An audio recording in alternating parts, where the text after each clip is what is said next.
पर तशरीफ लाएं और अपने मुनफरिद अंदाज में ये नज्म हम सब के लिए पेश करें। जनाब अबरार काशिफ से गुजारिश है कि वो माइक पर तशरीफ लाएं।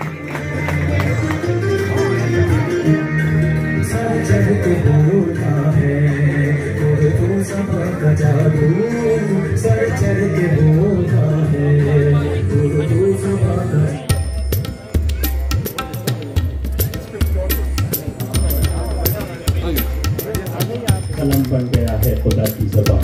बस मैं इससे आगे न हिम्मत करूंगा न जसारत करूंगा। अबरार काशिफ साहब के आपके दरमियान अब ज़्यादा वक्त न लेते हो, मौजूद हैं।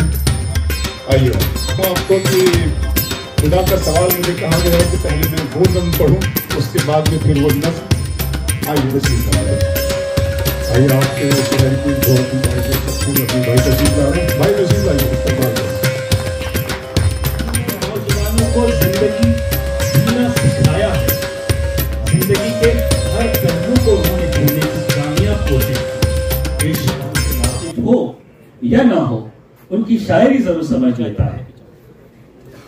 जैसे कि शाम की रंगीनियां और शब सुहानी याद है, शाम की रंगीनियां और शब सुहानी याद है, सब हकीकत भूल बैठा एक कहानी याद है।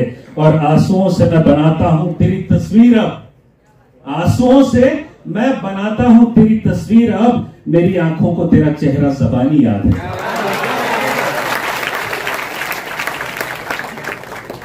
अबरार काशिफ की शायरी में जज्बात है, एहसास है, अपनापन है। इन्होंने इतने अच्छे शेर कहे हैं कि वो हमेशा के लिए लोगों के जहनों में बैठ गए हैं। अपनी शायरी में निखार का क्रेडिट अबरार काशिफ मारूफ शायर अब्बास ताबिश साहब को भी देते हैं। ये वाकई अबरार काशिफ साहब का बड़प्पन है कि वो हर उस शख्स को याद रखते हैं जो उनके किसी ना किसी काम आया। वो ये लिखते हैं कि घर की तकसीम में अंगनाई गवाह बैठे हैं, घर की तकसीम में अंगनाई गवाह बैठे हैं, फूल गुलशन से शनासाई गवाह बैठे हैं। और बात आंखों से समझ लेने का दावा मत कर, बात आंखों से समझ लेने का दावा मत कर, हम इसी शौक में बीनाई गवाह बैठे हैं। हम जिस माहौल में जी रहे हैं, और अभी तो हम अपने मुल्क से में भी हमने कुछ आवाजें सुनी। मैंने वो शेर इम्तियाज भाई को सुनाया। एक शेर आहनत रसूल पे पता नहीं लोग क्या क्या बोल देते हैं। आप तो मुहसिन इंसानियत हैं, सिर्फ आप एक फिरके के या एक कौम के लिए नहीं उतारे गए। अल्लाह ने आपका तारुफ रहमतुल लिल आलमीन कह के करवाया है, और उनके खिलाफ आप कुछ भी कहते हैं, नहीं, ये हमसे बर्दाश्त नहीं होगा। एक शेर सुना रहा हूं। न तुझसे है न शिकायत तेरे बयान से है, न तुझसे है न शिकायत तेरे बयान से है, हमें पता है मगर तीर किस कमान से है। न तुझसे है न शिकायत तेरे बयान से है, न तुझसे है न शिकायत तेरे बयान से है, हमें पता है मगर तीर किस कमान से है, हमें पता है मगर तीर किस कमान से है। और वो भी कि वो खैर में बाद में किसी मुशायरे की महफिल में सुनाने जैसे शेर है वो। बहरहाल आइए, आपने फिर कहा है तो मैं नज़्म दोबारा अदा कर देता हूँ। इम्तियाज भाई के पास भी बहुत वक्त का कम है। वही मैं ऐसे मौके पर फिर कहता हूँ कि तुम्हारी चाहतों की इंतहा मगरूर कर देगी, फलक की शाख पर मुझको जमीन से दूर कर देगी। गजल के इश्क को मैंने, गजल के प्यार को मैंने जमाने से छुपाया था, खबर क्या थी ये लड़की इस कदर मशहूर कर दे। तो ये सब आपकी मोहब्बतें हैं जो मुझे मिलती हैं। मैं एक मरतबा फिर मैं मुबीन भाई, रफीक भाई, वासे भाई और जो भी दोस्त मेरे तशरीफ फरमाए हैं जिनको मैं सबका शुक्रिया अदा करता हूँ। और ख़ास तौर पे फिर मैं एक मरतबा इम्तियाज जलील साहब की शिरकत का बहुत मशकूर और बहुत ममनून हूँ। और अपनी बहनें और अपनी बच्चियाँ जो यहाँ बैठी हैं, और आप तमाम औरंगाबाद और मेरे दोस्त अहबाब जो बाहर से तशरीफ लाए हैं। वो मर्द मुजाहिद था वो एक बंदे मोमिन, वो मर्द मुजाहिद था वो एक बंदे मोमिन, जो लड़ रहा था हक के लिए डट के रात दिन। पूरे जोश के साथ सुनिएगा उसी तरह जिस तरह अल्लाह। और मैं ये आपको बता दूं कि ये नज्म किसी मतलब मैं कभी कभी सोचता हूं इम्तियाज भाई, और मुझे लोग कहते हैं कि भी इस तरह की नज्मों के लिए और ऐसे मौज़ूआत के लिए अल्लाह मेरा इंतखाब करता है। तो ये एक तरह से ये मुझसे जो एक दावत का कह लीजिए काम, एक नासिक के महाजन साहब एसीपी हैं, वो खुदा का सवाल सोशल मीडिया पे पढ़ रहे हैं, ड्रेस में है, आपने देखी होगी वो। तो ये बड़ी बात है। ये इसे सिर्फ मैं शुक्राना अदा करता हूँ, मैं बल्कि सजदा शुक्र अदा करता हूँ रब के दरबार में हमेशा, और अपनी मसरूफियत में से वक्त निकाल कर इम्तियाज भाई ने जो मुझे हिम्मत दी है, हौसला दिया है, मेरी इस भाई के लिए आंखें नम है। वो मर्द मुजाहिद था, वो एक बंदा मोमिन जो लड़ रहा था हक के लिए डट के रात दिन। उसकी लड़ाई दीन मुस्तफा के लिए थी, अपनी जमीन और मस्जिद अक्सा के लिए थी। आजाद फलस्तीन का सपना सजाए था, वो शख्स अपनी जान की बाजी लगाए था। मर मिट रहे थे दीन की खातिर तमाम लोग, बरसों से पी रहे थे शहादत के जाम लोग। अफगान फलस्तीन के बाके ये सिपाही, करबल के बाद अपनी तरह की ये गवाही। इनकी शहादतों को भुलाया न जाएगा, ये दीन मुस्तफा है मिटाया न जाएगा। इनकी शहादतों को भुलाया न जाएगा, ये दीन मुस्तफा है मिटाया न जाएगा। ये जंग नया रूप इख्तियार करेगी, सोए हुए शेरों को अब बेदार करेगी। जो कुछ भी हो रहा है किताबों में दर्ज है, ये दीन मोहम्मद के नसाबों में दर्ज है। बातिल पे अब लगाम लगाने का वक्त है, ये वक्त तो इमाम के आने का वक्त है। बातिल पे अब लगाम लगाने का वक्त है, ये वक्त तो इमाम के आने का वक्त है। मेहदी अलैहिस्सलाम का बाकी ज़हूर है, वो भी वहां जहां पे कुदरत, वो भी वहां जहां पे खास उसका नूर है। आप आएंगे मकाम बराहीन के करीब, जागेगा फिर से सोई हुई कौम का नसीब, जागेगा फिर से सोई हुई कौम का नसीब। ईरान से अफगान से उठेंगे मुजाहिद, फिर अर्ज खुरासान से उठेंगे मुजाहिद। ईमा की रोशनी में चमकेंगे बामुदर, बैत करेंगे हादी मेहदी के हाथ पर। उनकी मदद के वास्ते लश्कर ये जाएगा और मौत बन के अहले सितमगर पे छाएगा। दुनिया में अभी और भी आएंगे मुजाहिद, कुरान और अहादीस है जिस बात के शाहिद। माजी की दास्तान लिए हाल आएगा, दुनिया में बड़ा फित्ने दज्जाल आएगा। अहले जमाना उस पे फिर ईमान लाएंगे, सर अपना उसके पाँव में सारे झुकाएंगे। हम हैं असीर जिनकी मोहब्बत में इश्क में, ईसा उतारे जाएंगे शहर दमिश्क में। हम हैं असीर जिनकी मोहब्बत में इश्क में, ईसा उतारे जाएंगे शहर दमिश्क में। उतरेंगे फरिश्तों के सहारे से पैगंबर, अहकाम शरीयत को वो कर देंगे मुकर्रर, अहकाम शरीयत को वो कर देंगे मुकर्रर। दुनिया में खिलाफत का फिर वक्त आएगा, सुन्नत की रिवायत का फिर वक्त आएगा। दज्जाल से लड़ेंगे ईसा अलैहिस्सलाम, उस फित्ने जमीन का होगा तमाम काम। अल्लाह से जा मिलेंगी जब दोनों हस्तियां, फिर गुलशन इस्लाम पे टूटेंगी बिजलियां। शैतान अपना काम भी कर जाएगा यहाँ, याजूज से माजूज से भर जाएगा जहां। फिर होगी यहाँ कुफ्र के दरिया, फिर होगी यहाँ शिर्क के दरिया में रवानी। आएगी नजर कुफ्र के चेहरे पे जवानी, ऐसे में खुदा बंदा मोमिन बचाएगा। ठंडी हवा के झोंके वो हरसू चलाएगा, और इस हवा में रूहें परवाज करेंगी। अल्लाह के करम पे सदा नाज करेंगी। धरती पे समा जाएंगे, धरती में समा जाएंगे ईमान वाले लोग, इस्लाम वाले लोग, वो कुरान वाले लोग। फिर सूरे सराफील से गूंजेगा ये जहां, एक पल में बिखर जाएगी दुनिया की धज्जियां।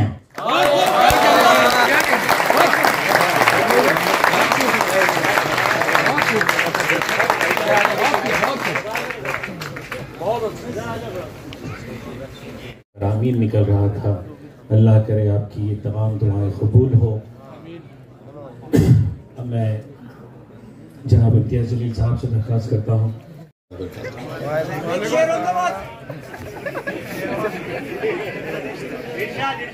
अबरार भाई को सुनने के बाद कोई दूसरा उनके बाद खड़े रहे, ये बहुत ही गलत तरीके से मुझे फंसाया गया है।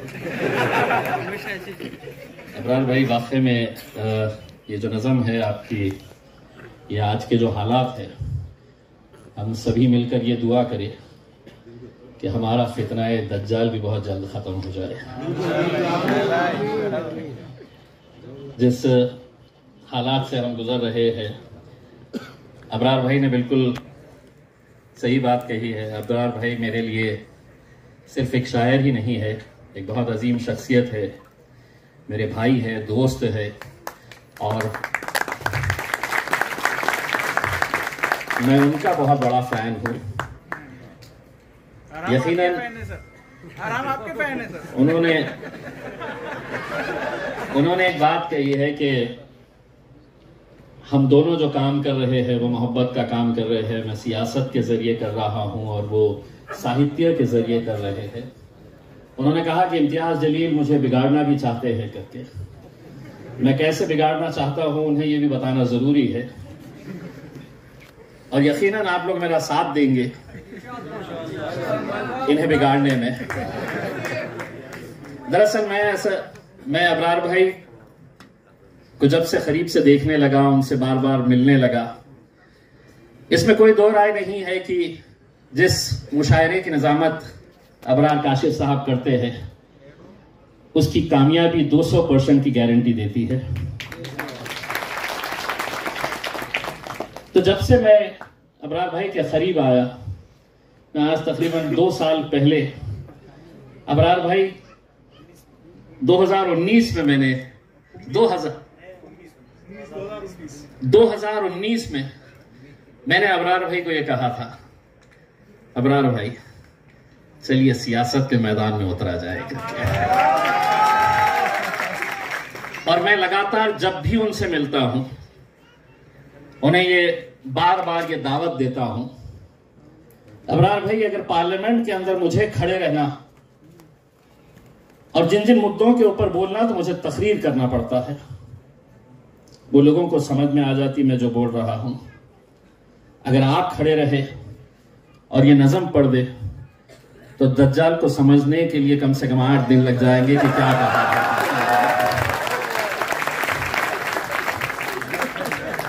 ये फर्क है मेरे और आपके लहजे में, जबान में। मैं तो बैठे बैठे अबरार भाई को जब सुन रहा था, मैं ये सोच रहा था कि काश मैं भी उर्दू पढ़ लिया होता, सीख लिया होता, तो शायद मैं भी शायर बनने की कोशिश करता, ये सियासत के दलदल में नहीं आकर गिरता। इसलिए नहीं कि मुझे उर्दू मैंने ना स्कूल में सीखी है ना कॉलेज में। उर्दू अगर कहीं से सीखी है तो पड़ोस में रहने वाले बशर नवाज साहब से सीखी है, और चूंकि पड़ोसी थे तो हमारा हक उनकी शायरी के ऊपर ज्यादा था। करोगे याद तो हर बात याद आएगी। आज यकीनन बशर नवाज साहब का इंतकाल हो गया है, वो इस दुनिया में नहीं है, लेकिन जैसा सोहेल ने बताया है, इस शहर की एक तहजीब रही है। इस शहर के अंदर उर्दू अदब शायरों की अगर हम लिस्ट बनाने की शुरुआत करें तो इतने सारे नाम वहां पर आ सकते हैं। बशर नवाज साहब नहीं है, लेकिन उनकी गली से गुजरो तो उनका वो शेर याद आता है कि गली के मोड़ पे सुना सा कोई दरवाजा, तरसती आंख से रास्ता किसी का देखेगा, निगाहें दूर तलक जाके लौट आएगी, करोगे याद तो हर बात याद आएगी। मैं तो अबरार भाई ये चाह रहा हूं कि 20 नवंबर तक एक 4-6 प्रोग्राम्स और ले लीजिएगा यहां पे। 20 नवंबर को इलेक्शन है और मुझे हर रोज इतनी बकवास सुनने को मिलती है। कितने दिनों के बाद मैं भी अपने आप को बड़ा फ्रेश महसूस कर रहा हूं। अबरार भाई आपका एक शेर है जो मैं यकीनन अपने पास रखा हूं। जब ये नौजवानों का जोश देखता हूं तो आप ही का शेर, ये बकवास जब मैं बाहर सुनता हूं तो आप ही के शेर, अगर तुम हो तो घबराने की कोई बात नहीं है, अगर तुम हो तो घबराने की बात थोड़ी है, जरा सी बूंदा बांदी है, बहुत बरसात थोड़ी है। तो ये शेर पढ़ लेता हूं और अपने आप में हिम्मत पैदा कर लेता हूं, अरे जरा सी बूंदा बांदी है, कौन सी बरसात है।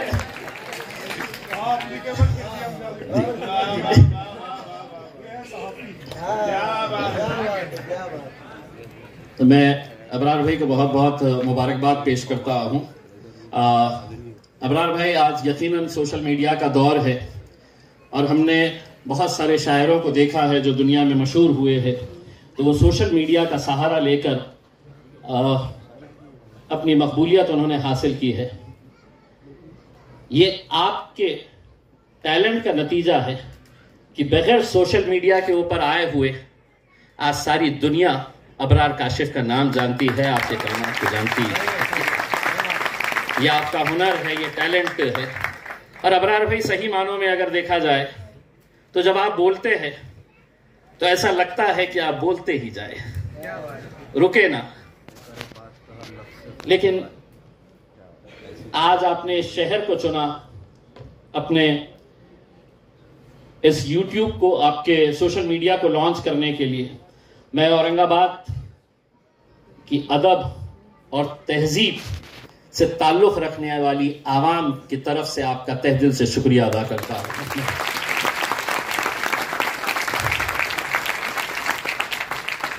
अबरार भाई, मैं आईजे फेस्टिवल ऑर्गेनाइज करता हूं और उसमें मुशायरा भी होता है। आप भी उस मुशायरे के अंदर आए हैं। लोग मुझसे पूछते हैं अब तो हार गए, होगा क्या आईजे फेस्टिवल? वो सियासी हार थी, लेकिन इस बार भी होगा। और आज अपने औरंगाबाद की आवाम की तरफ से मैं आपको अभी से ही दावत दे रहा हूं, आपको आना है और इस निज़म को जरूर सुनाना है हमें। आपने इतने से वक्त के अंदर सारी दुनिया के अंदर जो आज के माहौल है, उस माहौल को जिस खूबसूरती से आपने पेश किया है, अबरार भाई, मेरी सिर्फ आपसे इतनी इल्तिजा है कि मैं तो कुछ नहीं कर सकता था, इसलिए सियासत में आ गया। आप तो दिन में सियासत करके रात में मुशायरा भी कर सकते हैं, इसमें कोई रुकावट नहीं। 29 तारीख तक फॉर्म भरने की डेट है। आप लोग सब अमरावती से आए हैं। अबरार काशिफ साहब के ताल्लुक से मैं असद साहब को बार बार कहता हूं, साहब एक बंदे के पीछे पड़ा हुआ हूं मैं। अगर उन्होंने हाँ बोल दिए तो हमको 50 जीत के आने की जरूरत नहीं है, 2-5 ही रहेंगे तो अल्हम्दुलिल्लाह काफी रहेंगे। मैं अमरावती, अकोला और अबरार भाई के साथ जितने भी लोग आए हैं, आप मुझे फोन कर देना। समृद्धि मार्ग की वजह से अमरावती 3 घंटे का सफर हो गया है। 3.25 घंटे के अंदर एबी फॉर्म आपके हाथ में रहेगा इंशाल्लाह। जोरदार तालियों से आप है तो अबरार भाई के लिए। और मैं इसलिए अबरार भाई, मैं बहुत सारे शायरों को जानता हूं, मैं बहुत सारे लोगों को जानता हूं, लेकिन ऐसा नहीं है। आज अगर आप मेरे पास देखेंगे तो सुबह से लेके रात तक, देर रात तक हमें टिकट चाहिए। भावी आमदारों की कमी नहीं है। मेरी पार्टी में तो भरमार है, यहाँ पे ढूंढे तो यहाँ से निकल रहे हैं, यहाँ से निकल रहे हैं। लेकिन शायद मैं आपको पूरी जिम्मेदारी और पूरी यकीन के साथ कह रहा हूँ, अबरार भाई एक अकेले आप ऐसे वाहिद शख्स हैं जिसके पीछे इम्तियाज जलील और असदुद्दीन अवैसी साहब पड़े हैं कि अबरार भाई आइए सियासत के मैदान में। आप लोगों का बहुत बहुत तहे दिल से शुक्रिया अदा करता हूँ। Thank you very much.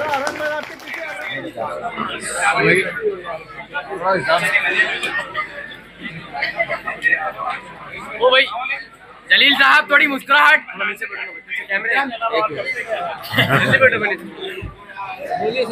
Programme आपका जो है, मैं तमाम औरंगाबाद वासियों का शुक्रिया अदा करता हूं और तमाम बाहर से आए हुए मेहमान और खासतौर से मेरे भाई इम्तियाज जलील साहब का, उन्होंने वक्त दिया मुझ छोटे से बच्चे तालिब इल्म के लिए, अपने दोस्त के लिए बहुत शुक्रिया।